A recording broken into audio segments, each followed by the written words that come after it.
Well, that's all, folks. As we wrap up this 2025 NBA playoffs, we've seen it all this playoffs, bro. From the Thunder putting belt to ass every team in the league, to the Pacers using dark magic and the power and friendship like they in fucking fairy tale or some shit. This has been one of the greatest playoffs I've ever had a chance to watch. People saying this shit was ass, so we finna take a look back on how goated this playoff series was. Hey.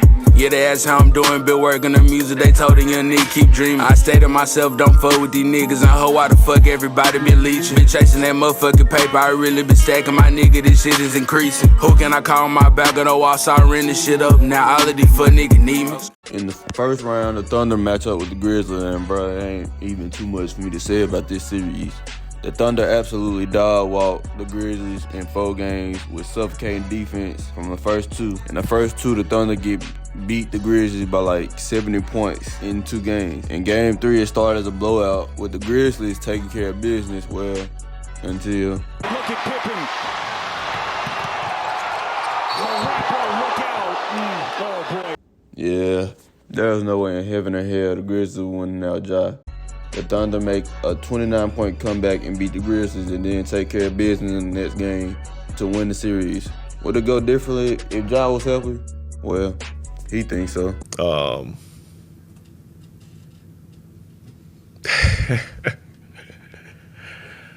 I had him figured out. Man, shut your bitch ass up, nigga. Do I think so? Nigga, fuck no. The Thunder would have just beat him in 5 if anything. But, hey, let's just see who the Thunder match up with in the next round. Hey, super dark soda, super high and focus. 100,000, 20 minutes, shout out the promoters. I still feel like I'm on Roxy just with one soda. Everything alright, fuck 100, keep it that. The best series in the first round, hands down. The Nuggets match up with the Clippers in the first round to see who gets to face the Thunder next. The Nuggets take Game 1 behind a 29-12-9 performance from Jokic. Aaron Gordon also adds 25 points and Jamal Murray adds 21. In Game 2, Kawhi turned back the clock to 2019, scoring 39 points on 80% from the field. The nigga looked like he was in Caruco's basketball, bro. Like, nobody could check him. He was just scoring at will. They didn't beat the Nuggets the next game by 34 points, with 4 players on their team scoring over 20 points and 6 over 10. In Game 4, the game comes down to the wire with Jokic having a 36, 21, and 16 game. Damn, what the fuck? This nigga is crazy. The game comes down to the wire with Jokic shooting a turnaround, fading away 3-pointer to win the game, which if he makes this, you know what? Just watch the clip. I can't even, just watch the clip. Zubats is on him. And this is for the win. Oh! It's close. They're going to call it. Buzzer. Did it? Yep. Aaron Gordon puts that shit back to tie the series up 2-2. In Game 5, the Nuggets blow the Clippers out with a 43-point explosion from Jamal Murray, making him look like he's back in the bubble. Russ chipped in 21 points to also help, I guess you could say that. Down 3-2 in a win-or-go-home scenario, Kawhi, Harden, and Norman Powell come to fucking hoop. Kawhi scores 27, Harden chips in 28, and Norman Powell chips in 24 to tie the series up 3-3, creating the greatest 2 words in all of sports. Game 7!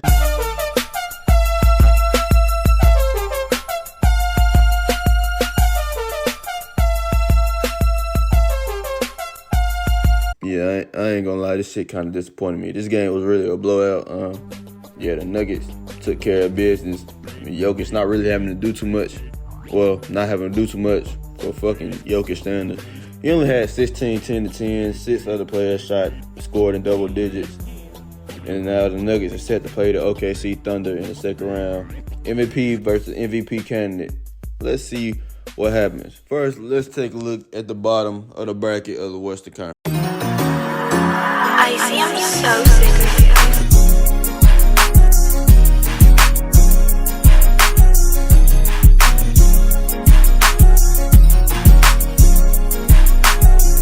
The Warriors versus the Rockets.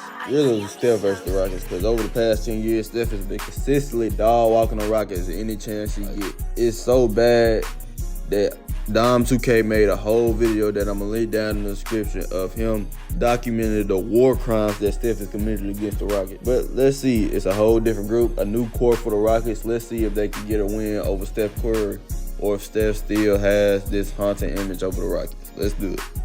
Yeah, the Rockets can't do it. In Game 1, Steph scores 31 points with Jimmy pitching in 25 to win Game 1. The Rockets bounced back in Game 2 with a 38-point performance from Jalen Green. The Warriors didn't have enough of a supporting cast to help out Steph due to Jimmy going down with an injury in Game 2, and the Rockets end up tying the series 1-1. The Warriors take the next 2 games to take a commanding 3-1 lead in the series. In Game 3, Steph continues his war crimes against the fucking Rockets by scoring 36 points while putting daggers in their heart. In Game 4, Jimmy led the Warriors with 27 points while showing flashes of the Heat. The Heat version of Jimmy Butler, bro. I miss him.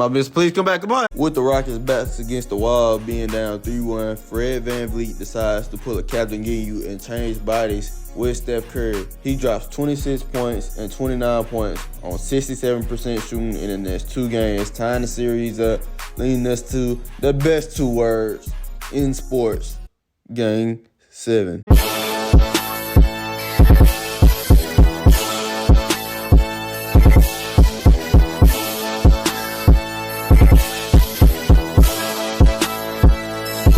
Bro, I don't know why Game 7 has been so ass recently. Like, the Warriors beat the shit out of the Rockets, and I can't even be excited for it because the game was terrible, bro. Instead of Steph absolutely brutalizing the Rockets, it was Buddy fucking Hield of all people dropping 33 points on 81% shooting from the 3. Let's see who they gonna play in the next round, bro. Yeah, Lakers are 5. Is it really Lakers are 5, or is Ant finna collect the Infinity Stone on the old heads? Let's do it, bro.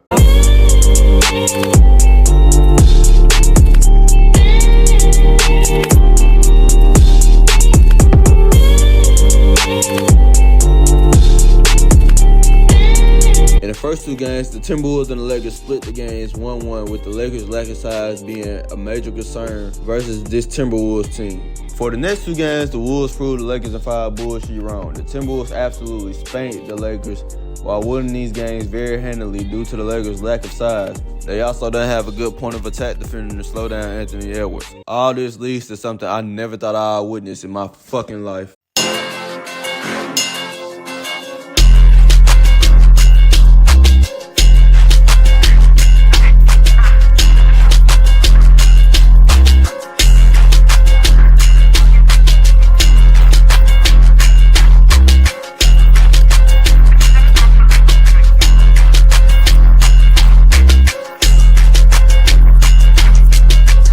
Rudy Gobert.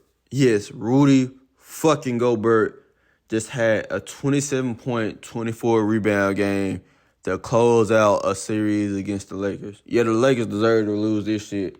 The Timberwolves ironically win this game in 5. T-Wolves in 5, bitch ass nigga. Setting up the Warriors versus Timberwolves in round 2. So let's see what's happening on the Eastern Conference side of the bracket. Bro, do I really got to relive this shit, bro? Like, we got swept. It wasn't even close. We got beat by the large. You know what? Just go to the next series. Cavs and the fucking Celtics. Bro, as a Heat fan, I hate this team with such a burning passion that it's not even funny. Like, I pray to God every night that they lose every playoff series that they in, and I'm not even being funny. Honestly, fuck this shit. Man, let's just get this shit over with, bro. In the first 2 games, the Celtics handled business led by the Jays. In Game 1, JT scored 23 points in a blowout victory, and in Game 2, Jaylen Brown scored 36 with JT being out. The Magic bounced back, however, with a 95-93 victory, but the Celtics just closed the game out in the next 2 games. Okay. Can we just move on from this weak-ass team?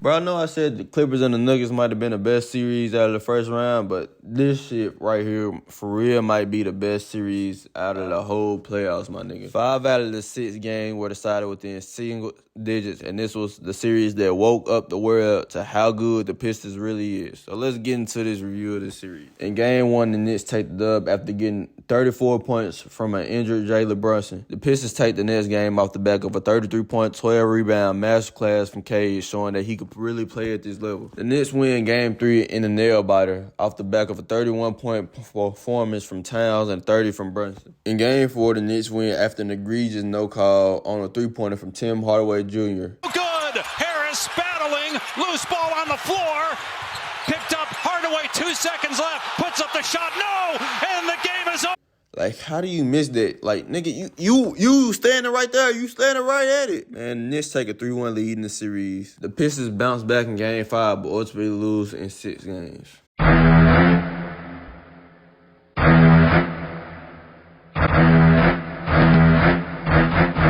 This was the start of the black magic shit the Pacers were doing this playoff. The Pacers start this series handling business, taking the first 2 games in convincing fashion. Led by their offensive engine in Hadley, the Pacers' fast-paced offense was too much for a Dameless Bucks team to handle. In Game 3, Dame returns and the Bucks bounce back with an all-around performance to make the series 2-1. However, they again get dominated in Game 4 with Hadley giving them a 25-point, 15 assist and 8 rebound game. Sadly, in this game, Dame goes down with a torn Achilles, all but confirming the Bucks' playoff hopes coming to an end. In Game 5, the Bucks held the lead the entire game. Well, until clean cut in this bitch, I'm a lifesaver. Too much game, no light, I'm a queen bitch. I pull shit like my damn name made her. All black fit, fuck a Darth Vader. I'm like, go see how I'm coming after the paper. Everything I do, they jacket just like a black. Yep, the Hadley Band strikes. The score is 118-114 with 34 seconds left till the Pacers decide to do another ritual. Nembhard steals an inbound pass to set up Hadley's 3-ball to cut the lead to just 1. Then Gary Trent Jr. fumbled an out-of-bounds pass to set up Hadley's go-ahead bucket on Giannis.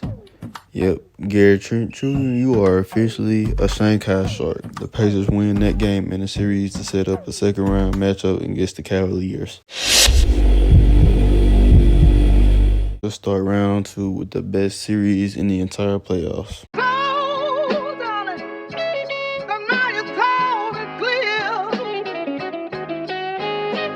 You broke my heart, and now it's hard to steal. But I'll keep on moving on. Moving on. Moving on. Moving on. In Game 1, the Thunder controlled the game all the way through to the fourth quarter, where the score was 113-102 with 4 minutes and 31 seconds remaining. The Nuggets then cut the lead to 3 off a multitude of buckets from Jokic and Russ. The score is 118-119 with Chet on the line. First free throw. Second free throw.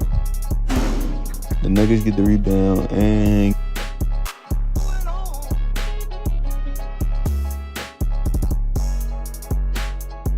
the Nuggets win Game 1 121-119 after a crazy fourth quarter comeback.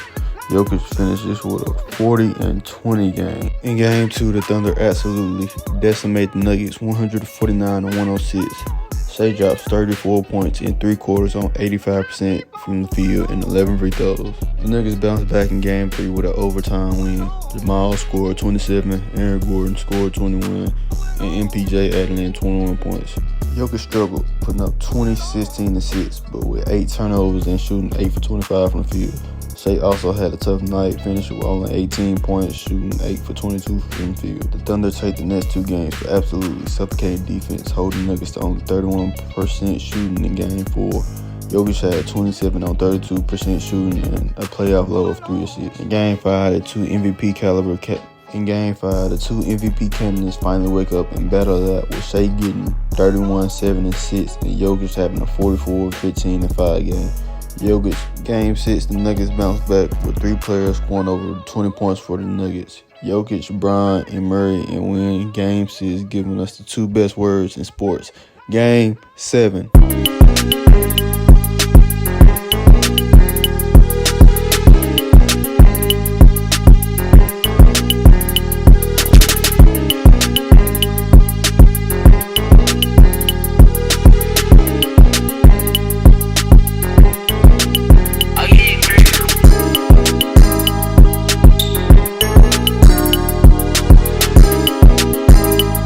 do it again. Like, why are Game 7 so terrible recently? Like, I don't get it. The Thunder absolute dog walked the Nuggets, playing the best defense I ever think I've witnessed in my life, and that is not an exaggeration. The Thunder advanced to the Western Conference Finals to play the winner of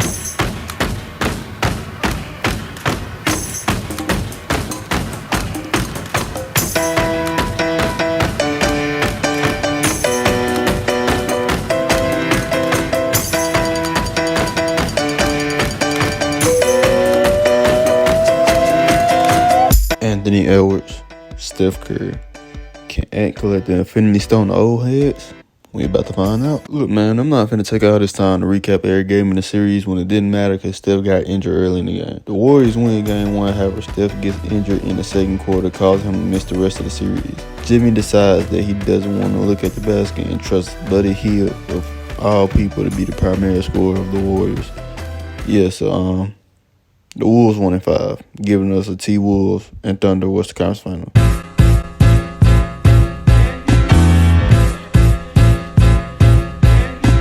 The Cavs came into the series suffering from injuries, with Darius Garland being out with a toe injury. Still, the Cavs were the heavy favorite in the series, but with the Pacers' dark magic and the Haliburton being able to strike at any moment, anything can happen. In Game 1, the Pacers upset the Cavs. Tyrese gave 22 points and 13 assists, beating the overrated Allegations, with Andrew Nembhard adding 23 points, with 3 other Pacers scoring double digits. Game 2 came down to the wire, with the Pacers being down 119 to 112 with 48 seconds left, until a putback by Nick Smith put them within 5. The Pacers pressed the Cavs, causing D-Mitch to commit offensive fouls. Siakam gets a layup to make the game 1 possession with 27 seconds to go. Strus then turns the ball over next possession, which leads to free throws for Hallie on the other end. He makes the first, and then, well, just watch.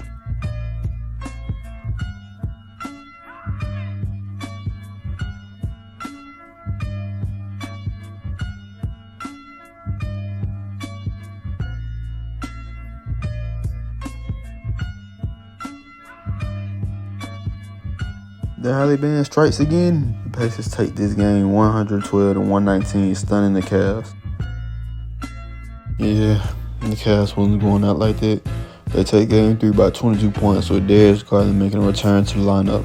D-Mitch went off for 43 points, with 4 other Cavs getting in double digits. It wasn't enough to turn the series around, however. The Pacers take the next 2 games in convincing fashion, ending the series 4-1. Yep, y'all already know who I'm rooting for. At the beginning of the season, this is the one team that I thought would be able to take the Celtics out. Let's see if they can really do it. In Game 1, the Celtics get up big, being up by 20 at halftime. But in usual Celtics fashion, they shoot threes, miss, and blow the game. The Knicks fight back to win the game in overtime. Man, that game brought a tear to my eye, especially when I see McHale rip the ball out of Jaylen Brown's hands to seal the game. Tears, man. In Game 2, the Celtics basically do the same thing. Warming my heart, man. I ain't been this proud of a team since 2023 Heat. Even Mikal Bridges had another game winning steal to beat the Celtics again. Knicks take a 2-0 lead, stealing both of the Celtics home games. Alright, I gotta give credit where credit is due. The Celtics can't hoop this game. They converted on 50% of their 3-pointers, blowing the Knicks out by 20. The Big 3. Yes, Derek White is a part of the Big 3. Scored 81 of 115 points to win the game. Game 4 was a really close affair. The Knicks and the Celtics were trading buckets back and forth until about 5 minutes left in the fourth quarter. The Knicks started to pull away after a pair of jumpers from Bridges and Brunson. The Celtics looked like it's slipping away from them, and then everything took a turn for the worse.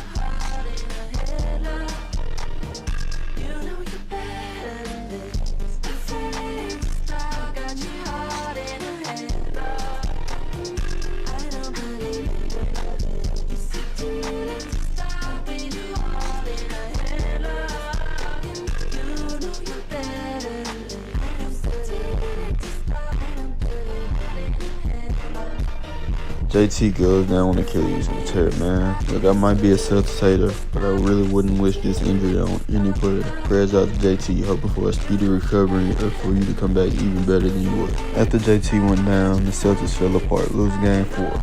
Without him, there was no chance of them winning this series down 3-1. They bounced back in Game 5, but ultimately losing 6 games and giving us Knicks Pacers Eastern Conference Final. What the fuck?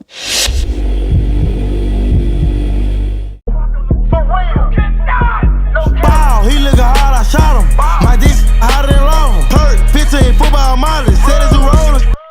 Man, I don't care what y'all say. I don't even think the fans of these teams expected them to be in the Eastern Conference Finals, bro. Only person that might have expected it was him on TikTok. Shout out to bro. That man be having some amazing takes. That's the other person that might have expected this Eastern Conference Finals. But I guess so, bro. Let's just get into it. The Pacers do Pacers things. The Knicks were up by 2 until a pair of jumpers from OG widens the gap. The Knicks built a 16-point lead in the 7-minute mark of the fourth quarter and held it all the way to the 5-minute mark. And then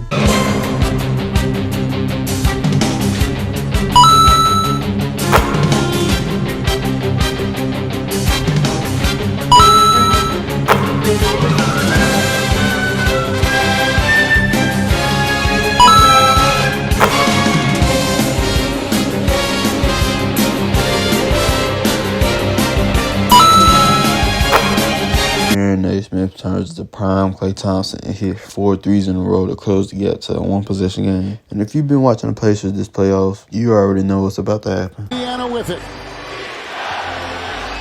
Halliburton. He'll take it. He'll backpedal a 3 for the win. And he got it! Bro, what black magic are they on, man? Like, dead ass, they gotta be performing human transmutation in the locker room, bro. Like, it's gotta be some sort of equivalent exchange in this bitch. They done did this 3 times already in the playoffs. It ain't even over yet. Tyrese ties the game and sends it to overtime with that shot. Doing the celebration everybody thought he was gonna do if he hit a big time shot in this series. In overtime, the Knicks and the Pacers trade buckets all the way to the end of the game. Nembhard scores on the backdoor cut to take the lead, and Obi Toppin will get a dunk to seal the game and win Game 1 for the Pacers. Game 2 also comes down to the wire with the Pacers creating separation around 9-minute mark of the fourth quarter. Game 2 was a close affair. The Knicks and the Pacers were going back and forth to around 9 minutes in the fourth quarter. The Pacers go on a 13-4 run, making a lead 94-85. The Knicks will try to pull the Pacers and make a fourth quarter comeback, but the Pacers snuffed it out, taking a 2-0 lead in the series, stealing both of the Knicks' home games. Brunson had 36 and 11. However, it wasn't enough, and the Knicks fall to a 39-point performance from Siakam. Yeah, you know what I said about the Pacers snuffing out the Knicks comeback? Well, they didn't do that this game. In Game 3, Indiana controlled the game all the way through to the fourth quarter. They had Jalen Brunson in foul trouble after 3 quarters, and all looked lost for the Knicks, like they were going to go down 3-0. Until... Yeah, he called me Big Purr.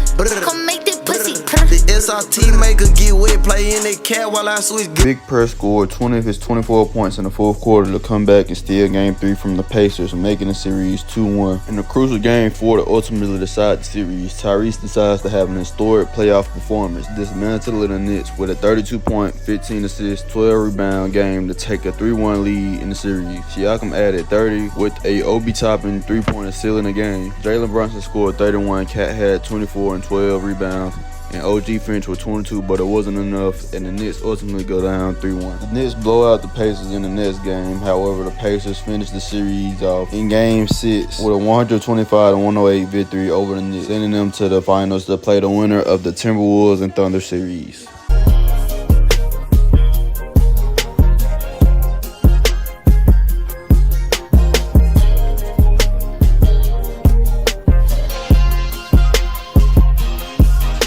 In the first 2 games of the series, the Thunder beat the draws off the Timberwolves, proving who the better team. Julius Randle scored 28 points in the first game. However, he reverted back to Julius Randle things and became ass again for the rest of the series, and struggled against the Thunder's defense, not barely getting a lot of shots up. And in Game 2, Shea had 38 points, shooting over 50% from the field, while also getting 13 of 15 from the line. The Thunder offense was clicking on all cylinders, and the Thunder pull away from the Wolves in the third quarter, having a 82-65 point lead and never relinquishing it. The Thunder take a 2-0 series going back to Minnesota. In Game 3, the Timberwolves blew out the Thunder by 42 points. Ant showed up the hoop, scoring 30 points, grabbing 9 rebounds, and having 6 assists. Shea struggled, only scoring 14 points on 4 for 14 shooting. In Game 4, the Thunder beat the Wolves in a close affair. The big 3 for the Thunder came to play, scoring 96 of the Thunder's 128 points. Anthony Edwards struggled due to the Thunder selling out against Ant. He mainly focused on playmaking, drawing the defense into him and kicking out the open shooters. In Game 5, the Thunder finished the series, blowing the Timberwolves out to have an unexpected meeting against the Pacers in the finals. Feel it coming in the air. Hear the screams from everywhere. I'm addicted to the thrill. I'm ready. It's a dangerous love affair. Can't be scared when it goes down. Got a problem? Tell me now. Only thing that's on my mind is who's gonna run this town tonight. Who's gonna run this town tonight? We gonna run this town. The most unexpected finals since 2023. The Dark Magic Pacers led by the Halle Band and one of the best offenses of all time versus the Thunder led by the Free Throw Merchant and the best defense of all time. Let's see what wins. Let's do it, man. In Game 1, the Thunder controlled the game, turning the Pacers over a staggering 25 times. Pacers trailed by 15 points going to the fourth quarter, and the Thunder clearly had control and showing that they are a better team than the Pacers. Shea had 38 points. The offense was clicking on all levels. Game 1 should be a foregone conclusion, right? Right? I'm a gorilla in a fucking scoop. Finna pull up to the zoo, nigga. Oh, nigga, who the fuck is you? I don't know, nigga. No, nigga, pull up on your blocks. We gon'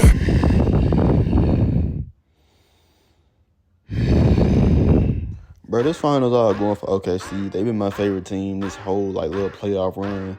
Actually, really this whole season since the Heat were doo-doo garbage. But I've been going for the OKC Thunder this whole playoffs. Just for, yeah. The Halle Band strikes again. I don't want to keep saying it this video, but he done did it 4 times since playoffs. Bro, I don't get it, bro. I ain't never seen nothing like this. So, the Pacers take Game 1. Let's just go to the next game. In Game 2, OKC rose through the Pacers. Due to OKC being battle-tested in the series versus the Nuggets, they didn't let Game 1 rattle them too much, and they bounced back, rolling the Pacers, tying the series 1-1 heading to Indiana. Shea leads the way with 34 points, and Caruso added 20 off the bench. The Pacers bounced back, taking Game 3.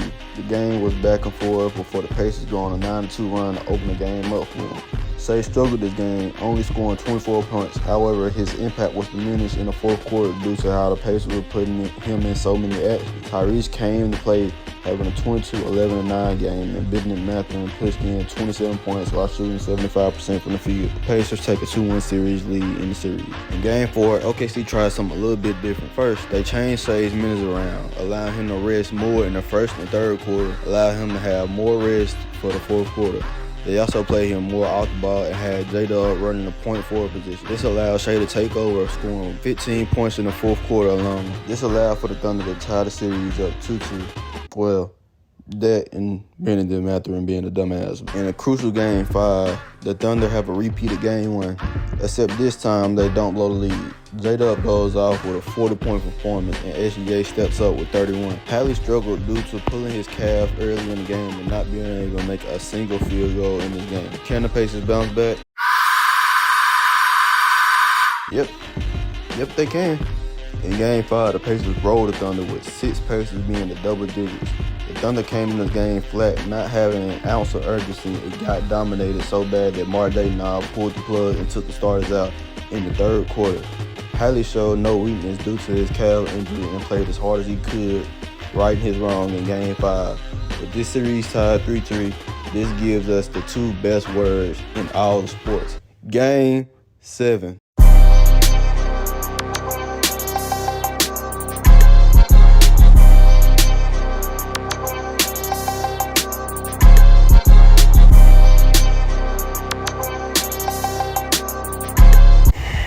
Bro, I feel sad just talking about this, bro. This game was a disappointment for reasons you already know. The game started off with both teams having nerves play a massive part in the early going. Then Halle takes over, scoring the 3 threes back to back to back.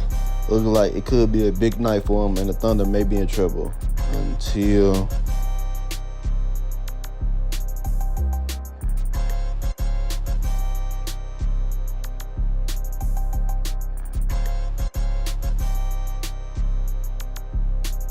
Hadley tore his Achilles, man. After this Cinderella run to the finals, Hadley's calf injuries caught up to him. First off, I want to say prayers to Hadley, bro. I wanted the Thunder to win, but I didn't want him to win like this. Praying for a speedy recovery for him, man. This injury really took the wind out of the sails for the Pacers. You could tell they lost a lot of motivation after the head of the snake went down. They tried their best and competed to the end, with TJ McConnell turning to prime Steve Nash for a quarter. But ultimately, it was all in vain. The Thunder win Game 7 and are your 2025 NBA champions. Man, when I tell y'all, this playoffs had everything, bro. Crazy comebacks, all-time series, all-time playoff performances, and a Cinderella run all the way to the finals, bro. This playoffs was amazing. If you didn't enjoy this, bro, I really think y'all just don't like basketball and want a reason to hate. But I'm gonna wrap up this video. This video took me 3 weeks, which is crazy, and I really appreciate it if you leave a like and made it to the end. Make sure you leave a comment and tell me what was your favorite series from this NBA playoffs. With that, guys, I'm out. Peace.